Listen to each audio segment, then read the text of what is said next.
नमस्कार दोस्तों, कविता Yadav YouTube channel पर आप सभी का स्वागत है। संपूर्ण हिंदी विषय की तैयारी को आगे बढ़ाते हुए आज की क्लास में हम करेंगे संपूर्ण हिंदी साहित्य के 50 अति महत्वपूर्ण प्रश्न।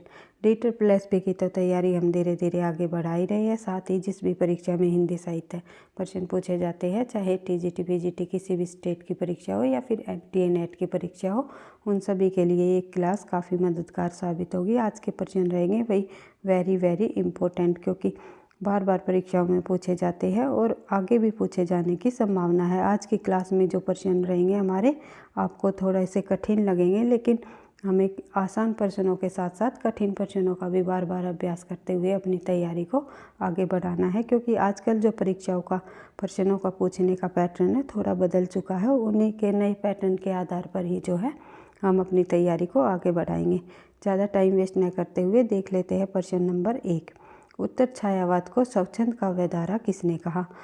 कथनों से संबंधित अधिक प्रश्न पूछे जाते हैं। तो आचार्य रामचंद्र शुक्ल के तो अपने आप में जितने भी कथन दिए हैं, उन्होंने हिंदी साहित्य के अंतर्गत चाहे किसी कवि के संबंध में कहा हो या किसी काल के संबंध में कहा हो, तो अपने आप में इम्पोर्टेंट है। तो आचार्य शुक्ल के जितने भी कथन हैं हमें जो है बार बार रिवाइज करते हुए चलना है। तो उत्तर छायावाद को आचार्य रामचंद्र शुक्ल ने क्या नाम दिया? स्वच्छंद काव्यधारा कहा है। उसके बाद देख लेते हैं प्रश्न नंबर 2। गणपति चंद्रगुप्त ने उत्तर छायावाद को कितनी काव्यधाराओं में बांटा है? तो गणपति चंद्रगुप्त ने उत्तर छायावाद को 3 काव्यधाराओं में बांटा है। कौन कौन सी? नंबर 1 राष्ट्रीय चेतना प्रधान, दूसरा है व्यक्ति चेतना प्रधान, तीसरा है समष्टि चेतना प्रधान। इन 3 धाराओं में जो है उत्तर छायावाद को बांटा है किन्होंने? डॉक्टर गणपति चंद्रगुप्त ने। उसके बाद देख लेते हैं प्रश्न नंबर 3। हिंदी में श्रृंगार सतसई की परंपरा का सूत्रपात करने वाले बिहारी ही है। ये जो कथन है ये बिहारी जी के संबंध में किन्होंने कहा है? तो बिहारी जी के संबंध में कहा है जयशंकर प्रसाद जी ने, कि हिंदी में श्रृंगार सतसई की परंपरा की सूत्रपात जो किन्होंने की है? बिहारी जी ने की है। ये माना है जयशंकर प्रसाद जी ने। ये आपको ध्यान रखना है कि हिंदी में श्रृंगार सतसई परंपरा का सूत्रपात करने वाले बिहारी ही है। उसके बाद देख लेते हैं अगला जो है, अगला भी हमारा जो एक पंक्ति से संबंधित प्रश्न है। तो कथन और पंक्तियों से संबंधित जो आजकल परीक्षाओं में अधिक प्रश्न पूछने लगे हैं, उन्हीं को ध्यान में रखते हुए हमने प्रश्नों की श्रृंखला बनाई हुई है। क्योंकि निरंतर अभ्यास ही आपको सफलता दिलाएगी। निरंतर अभ्यास ही सफलता का राज है, ये मैं आपको बार बार बताती हूँ। तो प्रश्न नंबर 4 देख लेते हैं। प्रिय स्वतंत्र राव अमृत मंत्र नव भारत में भरते, ये जो पंक्ति है ये निराला जी की है। उसके बाद देख लेते हैं अगला जो हमारा प्रश्न संख्या 5। मुक्तक छंद की कल्पना हिंदी में विधिवत किस युग में प्रारंभ हुई? तो मुक्तक छंद की कल्पना हिंदी में विधिवत किस युग में प्रारंभ हुई, ये आपको बताना है। तो छायावाद में मुक्तक छंद की कल्पना हिंदी में विधिवत रूप से जो है प्रारंभ की गई, और निराला को जो है मुक्तक छंद की रचनाएं जो है निराला ने लिखी थी। उसके बाद बात करें आगे, अगला जो प्रश्न है हमारा प्रश्न संख्या 6 देख लेते हैं। इस पार प्रिय मधु है तुम हो, उस पार न जाने क्या होगा। जो ये पंक्ति है ये किस विद्वान की है? तो हरिवंश राय बच्चन जी की है। इस पार प्रिय मधु है तुम हो, उस पार न जाने क्या होगा। तो ये जो बच्चन जी की है, जो हल्लावाद के प्रवर्तक भी माने जाते हैं बच्चन जी। उसके बाद बात करें अगला प्रश्न है हमारा प्रश्न संख्या 7। 2021 का व्यास सम्मान किसे प्रदान किया गया? तो असगर वजाहत को महाबली नाटक पर जो है व्यास सम्मान प्राप्त किया गया 2021 में। उसके बाद देख लेते हैं प्रश्न संख्या हमारी 8। किस नाटककार ने अपने नाटकों के लिए रंगमंच को अनिवार्य नहीं माना? तो ये रहे जयशंकर प्रसाद। जयशंकर प्रसाद के नाटकों का जो आप लोगों को पता ही है कि उन्होंने जो है उनकी संवाद योजना तो बेजोड़ थी, लेकिन पात्रों की संख्या अधिक होने के कारण जो है नाटककार ने अपने नाटकों के लिए रंगमंच को उन्होंने जो है अनिवार्य नहीं माना था और इसी कारण जो है पात्रों की संख्या अधिक होने के कारण इनके जो नाटक हैं वो असफल नाटक माने गए हैं।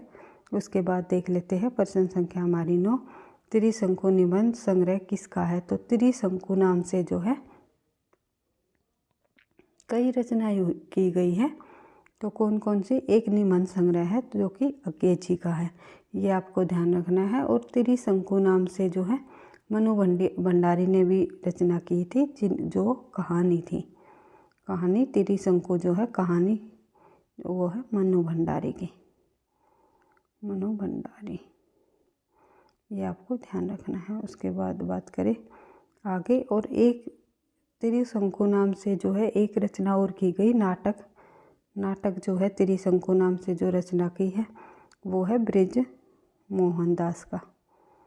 मोहनदास आप जो है या तो नोट कर सकते हो या इनको बार बार रिवाइज करके याद कर सकते हो, क्योंकि त्रिशंकु नाम से जो रचना है कई बार परीक्षाओं में पूछी गई है। त्रिशंकु रचना किसकी है। तो अगर ऑप्शन में ये 3 में से कोई भी राइटर हो, अगर ये पूछ लिया जाए डायरेक्ट इनमें से त्रिशंकु के रचनाकार कौन रहे हैं, तो डॉक्टर अज्ञे नहीं भाई, सॉरी भाई, डॉक्टर नहीं है, अज्ञे और मनु भंडारी और एक रहे ब्रज मोहनदास।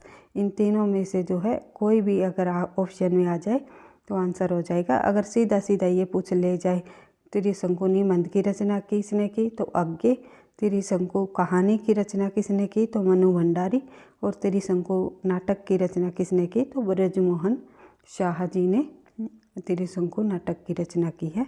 उसके बाद देख लेते हैं प्रश्न संख्या हमारा 10, निबंध को स्वाधीन चिंता की उपज किस विद्वान ने माना। तो निबंध को स्वाधीन चिंता की उपज मानने वाला विद्वान है वो है हजारी प्रसाद द्विवेदी जी।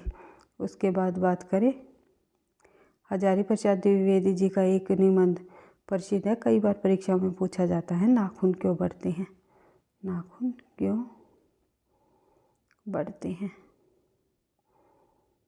अब बढ़ते हैं आगे, देख लेते हैं अगला जो हमारा प्रश्न है वो है शिरीष का फूल नामक निबंध किसने लिखा। तो नाखून क्यों बढ़ते हैं, शिरीष का फूल निबंध जो है हजारी प्रसाद द्विवेदी जी का है, और हजारी प्रसाद द्विवेदी जी ने निबंध को स्वाधीन चिंता की उपज कहा है। उसके बाद देख लेते हैं अगला जो हमारा प्रश्न है, और एक रचना और है सीरीज से संबंधित। तो आप लोग अगर ये बोलोगे कमेंट बॉक्स में कि मिलती जुलती रचनाएं जो है आप एक साथ लेकर के आ जाओ मैम, एक साथ करा दो, तो मैं ज़रूर कोशिश करूँगी कि जितनी भी हिंदी साहित्य के अंतर्गत एक दूसरे से मिलती जुलती रचनाएं हैं वे हम जो है एक ही वीडियो में कंप्लीट कर ले बार बार, और आप उनको नोट कर लो कहीं पे, क्योंकि उनकी जो बार बार रिवीजन करोगे तभी आपको वो याद होगी, नहीं तो ये है कन्फ्यूजन हो जाता है कि ये रचना हमारी पढ़ी हुई तो है, पर अगर ऑप्शन में 1-2 जो राइटर है वो दे दिए जाते हैं। अगर ऑप्शन में जो है विद्यानिवास मिश्र भी दे दिया जाए तो आपको लगेगा कि सीरीज से संबंधित तो विद्यानिवास मिश्र जी की भी रचना है, लेकिन वो रचना है शिरीष की याद आई। अगर ये रचना पूछ ली जाए शिरीष की याद आई तो वो है विद्यानिवास मिश्र, ये आपको ध्यान रखना है। अगर ये पूछ लिया जाए शिरीष के फूल, वो है हजारी प्रसाद द्विवेदी जी। ये एक दूसरे से मिलती जुलती रचनाएं है भाई। बढ़ते हैं आगे, देख लेते हैं अगला जो प्रश्न है हमारा, हालावादी काव्य को मस्ती उमंग और उल्लास की कविता किसने कहा। हालावादी काव्य को मस्ती उमंग और उल्लास की कविता माना हजारी प्रसाद द्विवेदी जी ने। हजारी प्रसाद जी के भी जो है काफ़ी सारे कथन इम्पोर्टेंट रहे हैं, बार बार परीक्षाओं में पूछे जाते हैं। उसके बाद देख लेते हैं अगला जो हमारा प्रश्न है, हत्यारे कहानी किन 2 साहित्यकारों ने एक ही शीर्षक से लिखी। जो हत्यारे कहानी है वो 2 साहित्यकार ऐसे हुए हैं उन जिन्होंने हत्यारे कहानी एक ही शीर्षक से लिखी है, वो है अमरकांत और शैलेश मटियानी। उसके बाद देख लेते हैं अगला प्रश्न हमारा, प्रश्न संख्या 14, आचार्य हजारी प्रसाद द्विवेदी को केंद्र में रखकर लिखी गई पुस्तक का क्या नाम है। तो हजारी प्रसाद द्विवेदी जी के जीवन पर आधारित कौन सी पुस्तक रही है, वो है व्योमकेश दरवेश। मैंने आपको पहले भी बता चुकी हूँ मैं। 2011 की रचना है, विश्वनाथ त्रिपाठी द्वारा रचित। यह एक जीवनी संबंधी पुस्तक है जिसमें कि हजारी प्रसाद जी के जीवन को दर्शाया गया है। उसके बाद देख लेते हैं अगला जो हमारा प्रश्न है, कामधेनु निबंध किस संग्रह किसका है। तो अगर कामधेनु निबंध संग्रह पूछ लिया जाए तो कुबेरनाथ जी का है, और कामधेनु कहानी पूछ ली जाए तो रमेश उपाध्याय, ये आपको ध्यान रखना है। रमेश उपाध्याय का जो है कामधेनु कहानी नाम से कामधेनु रचना लिखी है, लेकिन अगर निबंध संग्रह पूछ लिया जाए तो वो है कुबेरनाथ जी। उसके बाद गागर में सागर भरने का कार्य किस कवि ने किया। तो गागर में सागर भरा है बिहारी जी ने। बिहारी जी की एकमात्र रचना जो है बिहारी सतसई को कहा जाता है कि इन्होंने हिंदी साहित्य में का जो है गागर में सागर जो भरा है, इस प्रकार से बिहारी जी के संबंध में कहा गया है। उसके बाद देख लेते हैं अगला जो हमारा प्रश्न है, प्रश्न संख्या 17, व्यक्तिवादी काव्य या व्यक्तिक कविता के नाम से जाना जाता है कौन सा वाद। हल्लावाद। कवि कुछ ऐसी तान सुनाओ जिससे उथल पुथल मच जाए, पंक्ति के रचयिता कौन है। तो बालकृष्ण शर्मा नवीन। इस पंक्ति के रचयिता बालकृष्ण शर्मा नवीन है। कई बार परीक्षाओं में पूछी जाती है, कवि कुछ ऐसी तान सुनाओ जिससे उथल पुथल मच जाए, पंक्ति के रचयिता कौन है। तो ध्यान रखना है आपको, बालकृष्ण शर्मा नवीन। उसके बाद बात करें आगे, प्रश्न संख्या हमारी 19, तुलसीदास को रूपकों का बादशाह किसने कहा। तो बच्चन सिंह ने। और तुलसीदास को जो है कलिकाल का वाल्मीकि किसने माना। तो आप कमेंट बॉक्स में लिख करके बता सकते हो। बढ़ते हैं आगे, देख लेते हैं अगला जो प्रश्न है हमारा, प्रश्न संख्या 20, रहीम किसके दरबारी कवि थे। तो अकबर के। रहीम जो है अकबर के दरबारी कवि रहे हैं, ये आप सभी को पता है। दोषों के लक्षणों का विवेचन सर्वप्रथम किसने किया। तो दोषों के लक्षणों का विवेचन करने वाले रहे हैं वामन। उसके बाद बात करें आगे, किसकी रचनाओं में आत्मसंदेह और मृत्यु भय की भावना सर्वाधिक पाई जाती है। तो हरिवंश राय बच्चन की रचनाओं में आत्मसंदेह और मृत्यु भय की भावना सर्वाधिक हमें देखने को मिलती है। उसके बाद देख लेते हैं अगला जो हमारा प्रश्न है, वो है हरिवंश राय बच्चन की जो आत्मकथा है वो कितने खंडों में प्रकाशित है। तो आप सभी को पता है हरिवंश राय बच्चन की आत्मकथा को 4 खंडों में प्रकाशित किया गया है। तो सबसे पहले क्या बोलूँ क्या याद करूँ, नीड़ का निर्माण, फिर बसेरे से दूर, 10 द्वार से सोपा तक, ये सोपान तक है भाई, यहाँ आएगा न। तो 10 द्वार से सोपान तक, ये 4 भागों में हरिवंश राय बच्चन की आत्मकथाओं को जो है बांटा गया। कई बार परीक्षाओं में पूछा जाता है कि निम्नलिखित में से कौन सी आत्मकथा हरिवंश राय बच्चन जी की नहीं है। तो नहीं से संबंधित अधिक प्रश्न पूछे जाते हैं, आपको ध्यान रखना है। बढ़ते हैं आगे, प्रश्न संख्या हमारी 26, आत्मनिर्भरता निबंध के रचनाकार कौन है। तो आत्मनिर्भरता निबंध के रचनाकार रही है बालकृष्ण भट्ट जी। उसके बाद देख लेते हैं एक और जो पंक्ति आ गई हमारी, सांच बराबर तप नहीं, झूठ बराबर पाप। ये जो पंक्ति है ये प्रसिद्ध पंक्ति रही है कबीरदास जी की, निर्गुण काव्य धारा के प्रसिद्ध कवि कबीरदास जी की। उसके बाद देख लेते हैं प्रश्न संख्या हमारी 26, साहित्यकार अज्ञे जी का पूरा नाम क्या है। तो सच्चिदानंद वात्स्यायन अज्ञे जो है साहित्य अज्ञे जी का पूरा नाम रहा है, आप सभी को पता ही है। तो देख लेते हैं प्रश्न संख्या हमारी 27, सुहाग के नूपुर के रचयिता कौन है। तो सुहाग के नूपुर जो रचना है उसके रचयिता अमृतलाल नागर हैं। अमृत राय और अमृतलाल नागर में आपको कंफ्यूज नहीं होना है। अमृत राय ने जो है कलम का सिपाही नामक जीवनी लिखी थी, लेकिन अमृतलाल नागर की जो रचना है सुहाग के नूपुर, मानस का हंस, खंजन आदि प्रसिद्ध रचनाएं हैं। उसके बाद देख लेते हैं सूरदास के गुरु कौन थे। तो वल्लभाचार्य जी सूरदास जी के गुरु रहे हैं, और पुष्टि मार्गीय भक्ति को अपनाया था वल्लभाचार्य जी ने भी। उसके बाद बात कर और इन्हीं का अनुकरण किया सूरदास जी ने। बढ़ते हैं आगे, देख लेते हैं प्रश्न संख्या हमारी 29 रीतिकाल का वह कौन सा कवि है जो अपने मात्र एक कीर्ति से हिंदी साहित्य में अमर हो गया। अभी हमने पढ़ा था बिहारी सतसई जी जो है हिंदी साहित्य में एकमात्र रचना करके बिहारी सतसई लिख करके अमर हो गए। उन्होंने गागर में सागर भर दिया। बढ़ते हैं आगे, देख लेते हैं अगला जो प्रश्न हमारा प्रश्न संख्या 30। ले चल मुझे बुलावा देकर मेरे नाविक धीरे धीरे, ये जो ये पंक्ति है ये जयशंकर प्रसाद जी की है। उसके बाद देख लेते हैं अगला जो हमारा प्रश्न है प्रश्न संख्या 31। लोग है लागे कवित बनावत मोहे तो मेरे कवित बनावत, जो ये पंक्तियाँ हैं ये हम पहले भी कर चुके हैं, घनानंद जी की हैं। उसके बाद बात करें वही मनुष्य है जो मनुष्य के लिए मरे के रचयिता कौन है। वही मनुष्य है जो मनुष्य के लिए मरे के रचयिता जो है मैथिली शरण गुप्त जी हैं।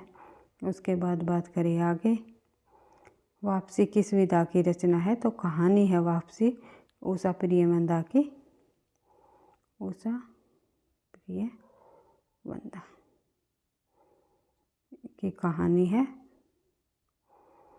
कई बार परीक्षाओं में पूछी जाती है। तो देख लेते हैं अगला जो प्रश्न है हमारा, हिंदी साहित्य सम्मेलन प्रयाग की स्थापना कब हुई, तो 1910 ईस्वी में हिंदी साहित्य सम्मेलन प्रयाग की स्थापना की गई। हिंदी संविधान की 8वीं अनुसूची में उल्लेखित भारतीय भाषाओं की संख्या कितनी है, तो संविधान में 8वीं अनुसूची में जो है उल्लेखित भारतीय भाषाओं की अभी हाल फिलहाल में जो है 22 भाषाओं का उल्लेख किया गया है, जो कि अगर शुरुआत में पूछ लिया जाए तो शुरुआत में केवल 14 भाषाएं थी, फिर एक जोड़ी सिंधी भाषा को जोड़ा गया, फिर उसके बाद अगले जो है संशोधन जब होते गए तो उसमें फिर 3 भाषाओं को जोड़ा गया, जैसे नेपाली, मणिपुरी और कोंकणी। उसके बाद जो है 4 अंतिम संशोधन में जो 2003 में जो संशोधन हुआ था तो उसमें जो है 4 भाषाओं को जोड़ दिया गया था, मैथिली, डोगरी, संथाली और बोडो। इस प्रकार से इनसे संबंधित भी प्रश्न पूछे जाते हैं। और प्रश्न जो हमारी व्याख्या सहित प्रश्नों की सीरीज चली हुई है विद एक्सप्लेनेशन के साथ, इसीलिए हम प्रश्नों को बार बार रिवाइज करते हुए चल रहे हैं, ताकि जो है एक तथ्य आपको बार बार रिवीजन के साथ होते रहे और फिर वे आपको जो है कंठस्थ हो जाए, यानी कि याद हो जाए, और इस प्रकार से याद हो जाए कि आपको परीक्षा में कन्फ्यूजन का सामना न करना पड़े। तो देख लेते हैं अगला जो हमारा प्रश्न है प्रश्न संख्या 36। यथार्थवाद और छायावाद निबंध के रचयिता शांति प्रिय द्विवेदी जी है, कई बार परीक्षा में पूछा जाता है। तो रस निष्पत्ति के संदर्भ में भुक्तिवाद किस आचार्य का है, तो रस निष्पत्ति के संबंध में भुक्तिवाद जो है भट्टनायक ने ये सिद्धांत दिया था भुक्तिवाद का। और जो ये रस के 4 व्याख्याताओं में शामिल है भट्टनायक और भट्ट, एक है लोलट, भट्टनायक, भट्ट लोलट, और उसके बाद एक है शंकुक, और दूसरे हैं जो थे हमारे अभिनव गुप्त। तो भट्ट लोलट ने जो है भट्टनायक ने भुक्तिवाद सिद्धांत का परिवर्तन किया। उसके बाद भट्ट लोलट ने जो है उत्पत्ति या आरोपवाद भी कह सकते हैं, उत्पत्तिवाद या आरोपवाद, उत्पत्ति या आरोपवाद भी कह सकते हैं, भट्टनायक ने दिया था। उसके बाद जो है शंकुक ने दिया था, शंकुक ने अनुमितिवाद का सिद्धांत दिया था, और अभिनव गुप्त ने अभिव्यक्तिवाद। शंकुक ने किस सिद्धांत का दिया था, अनुमितिवाद सिद्धांत को अपनाया था, और जो है अभिनव गुप्त ने अभिव्यक्तिवाद। ये आपको नाम से ही पता चल रहा है, तो बार बार इनको रिवाइज करोगे तो एक प्रश्न इनमें से अवश्य ही पूछ लिया जाता है, निम्नलिखित में से कौन सा रस का व्याख्याता नहीं है, तो ये 4 व्याख्याता रही है। आचार्य भरत मुनि ने जब रस संप्रदाय को जो नाट्य शास्त्र में रस का परिवर्तन किया था, तो उसके बाद आगे चल के फिर ध्वनि संप्रदाय का परिवर्तन किया गया, लेकिन उसके बाद जो है बाद में ये 4 आचार्य निकल कर आए जिन्होंने रस की व्याख्या की थी। अपनी तरफ से उन्होंने जो है इन 4 आचार्यों ने रस के संबंध में, रस निष्पत्ति के संदर्भ में अपने अपने संदर्भ दिए। तो जो भट्टनायक जी ने जो है भुक्तिवाद को अपनाया, उसके बाद भट्टलोलट ने उत्पत्ति और आरोपवाद, अभिनव गुप्त ने अभिव्यक्तिवाद और शंकुक ने अनुमितिवाद। इस प्रकार से आप इनको याद कर सकते हो क्योंकि इनसे संबंधित तथ्य बार बार परीक्षाओं में पूछे जाते हैं। देख लेते हैं अगला जो हमारा प्रश्न है, प्रश्न संख्या 38। एक सेकंड भाई। मलिक मोहम्मद जैसी ने आखिरी कलाम में किस बादशाह की प्रशंसा की है? तो बाबर की प्रशंसा की है मलिक मोहम्मद जैसी ने उसकी रचना आखिरी कलाम में। और कयामत का वर्णन किया गया आखिरी कलाम में, कई बार पूछ लिया जाता है किसका वर्णन किया गया है। अंगदर्पण किस कवि की रचना है? तो रसलीन की रचना है। आप लोगों को रसलीन का वास्तविक नाम बताना है या उपनाम बताना है, उसमें कमेंट बॉक्स में। 1-2 प्रश्न मैं आपको से पूछती रहती हूँ, तो प्लीज़ कमेंट बॉक्स में उनका आंसर दिया करो। मैं इसलिए ही पूछती हूँ क्योंकि वे प्रश्न इम्पोर्टेंट होते हैं परीक्षा की दृष्टि से। अगर आपको आते हैं तो ठीक है, आपको की रिवीजन हो जाएगी लिखते वक्त, और अगर आपको नहीं आते तो आप कहीं ना कहीं जब उन प्रश्नों को ढूंढोगे, पता करोगे, तो आप अगर परीक्षा में वे प्रश्न देखने को मिलेंगे तो बिल्कुल भी कन्फ्यूजन नहीं होगी, क्योंकि उन्होंने ये प्रश्न आप लोगों को स्वयं से सर्च करके जो आप लोगों ने लिखे हैं। तो जो हम अपने हाथ से कुछ पॉइंट लिख देते हैं या किसी को बताते हैं तो बिल्कुल जो है हमें याद रहते हैं, कन्फ्यूजन नहीं होती। तो जितने मैं प्रश्न आपको बोलती हूँ तो आप कहीं ना कहीं ढूंढ करके कमेंट बॉक्स में प्लीज़ रिप्लाई दिया करो, क्योंकि मैं देखती हूँ आप ना ही कमेंट बॉक्स में ये बताते आपको वीडियो कैसी लगी, पसंद आई नहीं आई, क्या कमी रही, और क्या जो है प्रश्नों की संख्या को हम बढ़ा करके ले, या फिर कोई भी प्रश्न मैं पूछती हूँ तो आप जो है रिप्लाई नहीं करते। इसलिए मुझे बिल्कुल भी अच्छा नहीं लगता कि आप अपनी तैयारी को निरंतरता के साथ तो बढ़ा ही रहे हो, साथ साथ थोड़े एक्टिव के साथ जो है अपनी तैयारी को आप करोगे तो आपको जो और अधिक बेनिफिट रहेगा आपके लिए ही। तो देख लेते हैं प्रश्न संख्या 40। कविता हमारे परिपूर्ण क्षणों की वाणी है। तो कविता हमारे परिपूर्ण क्षणों की वाणी है, यह कथन सुमित्रानंदन पंत जी का रहा है।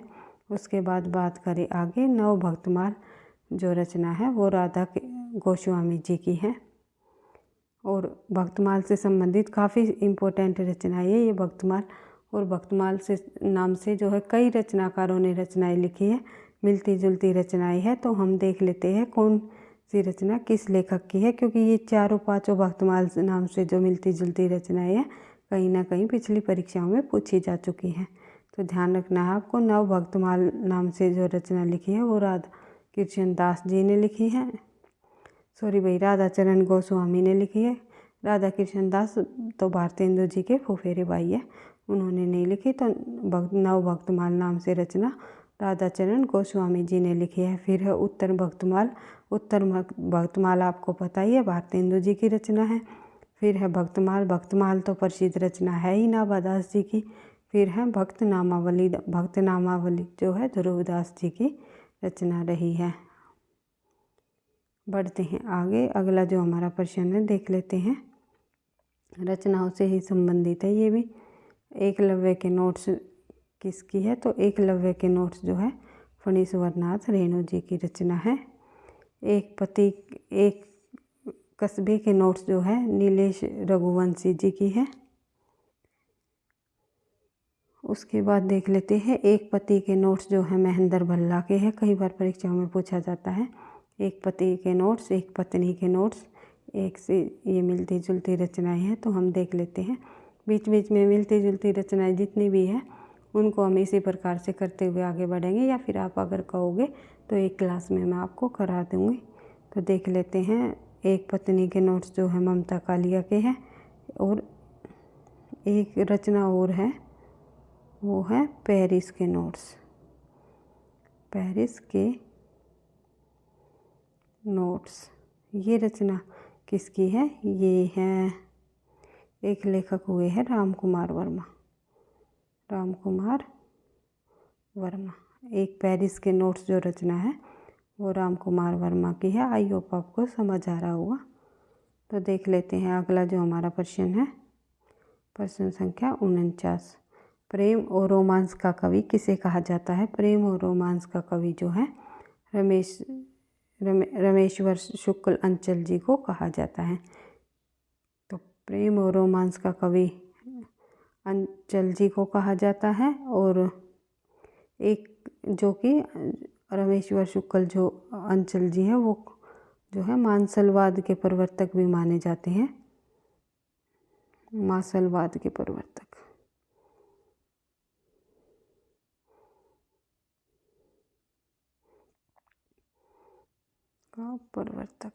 आप समझ सकते हो। मार्शलवाद के प्रवर्तक कौन रहा है? तो रमेश्वर शुक्ल अंचल जी रहे हैं। उसके हालावाद के प्रवर्तक बच्चन जी रहे हैं। उसके बाद देख लेते हैं अगला जो हमारा प्रश्न है वो है अंतिम आज का प्रश्न होगा हमारा। इनके काव्य में रोमांस तो है लेकिन निराशा और दुख जनित।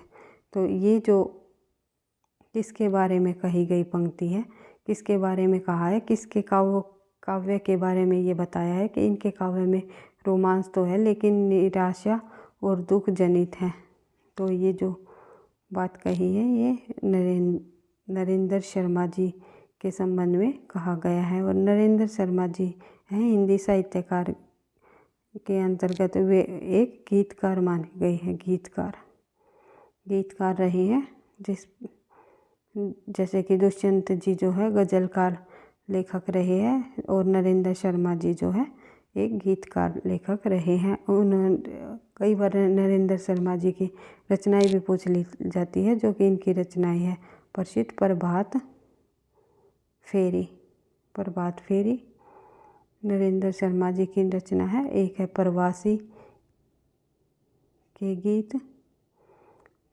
के गीत और भी अन्य कई रचनाएं हैं नरेंद्र शर्मा जी की जो कि हम प्रश्न उत्तरों के माध्यम से कर लेंगे। जैसे कि उनकी और रचनाएं हैं माटी और फूल, ये जो है कई बार परीक्षाओं में पूछी चुकी है। तो जितनी भी इम्पोर्टेंट रचनाएं हैं, जितने भी इम्पोर्टेंट हिंदी साहित्य संबंधी कथन बनते हैं जो एक्सपेक्टेड प्रश्न हो या फिर जो है पिछले सालों में पूछे गए प्रश्न हो, तो हम सभी का अभ्यास करते हुए बार बार रिवीजन करते हुए इसी तरह अपनी तैयारी को आगे बढ़ाते रहेंगे। वीडियो पसंद आई तो आप लाइक कर दिया करो प्लीज़। आपके एक लाइक से मुझे जो है नेक्स्ट वीडियो का बनाने का मोटिवेशन मिलता है और अच्छे से क्लासेस बनती है। अगली अगर आपका लाइक्स और कमेंट जो है अधिक आते हैं तो मुझे भी लगता है कि हाँ बच्चों को पसंद आ रही है और कहीं ना कहीं उनके जो है फ़ायदे के लिए ही जो ये क्लासेस हमारी जो हिंदी साहित्य संबंधी हर रोज़ हमारी क्लासेस जो होती है कहीं ना कहीं आपको जो है हेल्प करेंगी। तो लाइक और कमेंट्स एक बार मैं फिर कहती हूँ प्लीज़ कर दिया करो। आपके लाइक और कमेंट से ही जो है नेक्स्ट क्लास बनाने का मोटिवेशन मिलता है। हमें भी जो है मोटिवेशन की ज़रूरत होती है। तो पढ़ते रहना, आगे बढ़ते रहना। थैंक यू, धन्यवाद। मिलते हैं अगली क्लास में किसी एक और संपूर्ण हिंदी साहित्य के नए टॉपिक के साथ।